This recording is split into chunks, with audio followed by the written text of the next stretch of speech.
주 초반부터 이 방향성이 없다, 모멘텀이 없다 이런 얘기 정말 많이 들으셨을 텐데요. 주 후반에 이벤트들이 몰려 있습니다. 그런데 그 이벤트들이 과연 위쪽으로 방향성을 나타내 줄지 여기에 대해서는 확신이 없는데요. 과연 어떻게 보는 게 좋을까요? 내일장 미리 보기에서 자세한 이야기 나눠보겠습니다.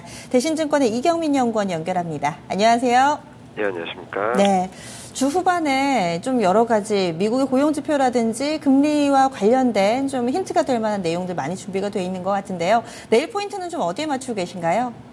네, 일단 미국 금리 인상 이슈가 다시 수면 위로 올라올지, 그리고 코스피 2050선에 가까워질수록 반복되고 있는 삼성전자와 삼성전자가 아닌 종목들 간의 시속 게임이 언제까지 이어질 수 있을지, 그리고 엇갈리는 수급 상황 속에서 오늘 외국인 선물 매도 전환이 어떤 의미를 가지는지, 그리고 이런 수급 패턴이 이어질 수 있는지에 포인트를 두시고 볼 필요가 있겠습니다.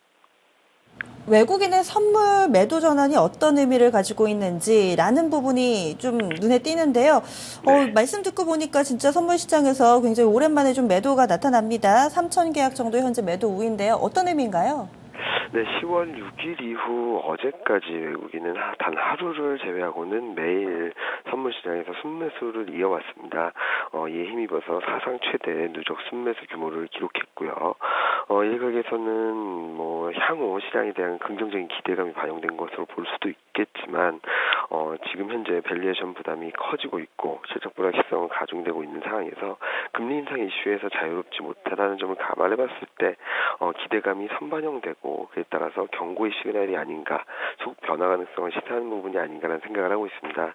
특히 오늘 3천 계약 이상 외국인이 순매도 전환하면서 이로 인해서 외국인 매도 패턴이 이제 매도 전환할 거다라고 단정 짓기는 어렵지만, 그동안 강했던 선물 시장에서의 외국인 수급이 좀 균열의 조짐을 보이고 있다. 따라서 코스피 시장에는 좀 부담스러운 이슈가 될 수 있다라는 부분이라고 생각을 합니다. 네, 외국인 수급 상황도 다소 좀 시장이 불리하군요. 해외로 눈을 돌려보겠습니다. 오늘 밤 미국 쪽에서 이슈 많던데요. 하나씩 좀 짚어주시죠. 네, 일단 오늘 옐런 연준 의장의 의회 발언이 예정돼 있고요. 이와 함께 필라델피아 연은 총재, 그리고 뉴욕 연은 총재의 발언도 예정돼 있습니다. 여기서는 아마도 연내 금리 인상 가능성을 원론적인 내용이긴 하지만 다시 한번 언급할 가능성이 높다고 생각을 합니다.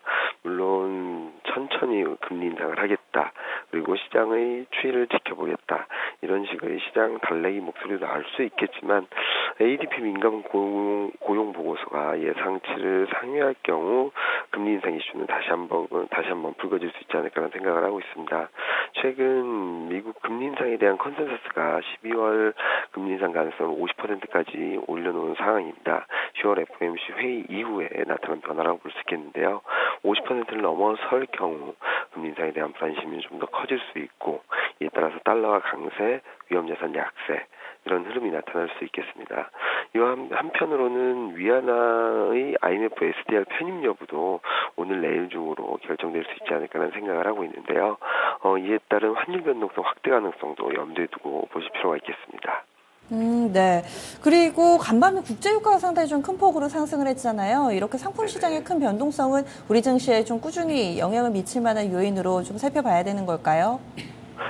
지금 현재 보면은 상품 시장의 등락이 이어지고는 있지만, 그런 부분들이 국내 증시에는 100% 반영되지 않는 것 같습니다. 오늘도 LG화학 같은 경우는 마이너스 1% 넘게 하락을 하고 있고요.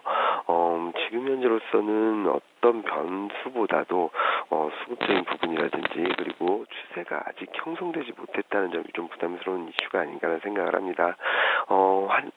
국제유가가 급등락을 보이고 있지만, 급등 이후에는 다시 한번 하단을 테스트하는 그런 패턴을 반복해가고 있기 때문에 어떤 추세보다는 단기 트레이딩 관점에서 접근을 하실 필요가 있겠습니다.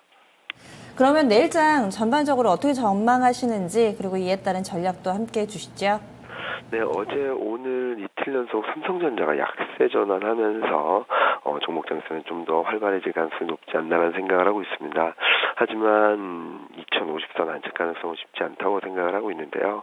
앞서 말씀드렸던 삼성전자 이외의 종목들 간의 엇갈린 흐름, 그리고 매매 주체별 뚜렷한 방향성이 보이지 못하고 있다는 점, 그리고 외국인 선물 매도 전환 등 수급적인 부담과 그리고 아직까지는 추세를 형성하기에는 다양한 이슈들이 산적해 있다는 점에 있어서 단기 리스크 관리에 집중하는 전략이 필요한 시점이 아닌가라는 생각을 하고 있고요.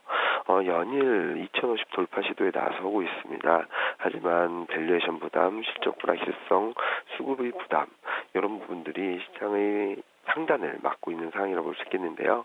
아마도 이번 주를 지나면서 단기 변동성, 그러니까 단기 방향성이 결정될 수 있기 때문에 이번 주 금요일 고용지표가 발표되고 그에 따른 시장 반응이 나타나기 전까지는 좀 적극적인 매매 전략은 자제할 필요가 있다고 생각을 합니다. 네, 말씀 고맙습니다. 네, 감사합니다. 네. 오늘 밤 미국에서는 이 고용지표 3부작의 첫 번째죠. ADP 민간고용 나오고요. 또 옐런 의장의 의회 증언, 여기에다가 피셔 부의장의 이런 연설까지도 준비가 되어 있습니다. 과연 금리 인상에 대해서 어떤 스탠스를 취할지 여기에 포커스를 맞춰보셔야 될 것 같고요. 집중 골든타임 1부에서 준비한 내용은 여기까지입니다. 잠시 후 2부에서 뵙겠습니다.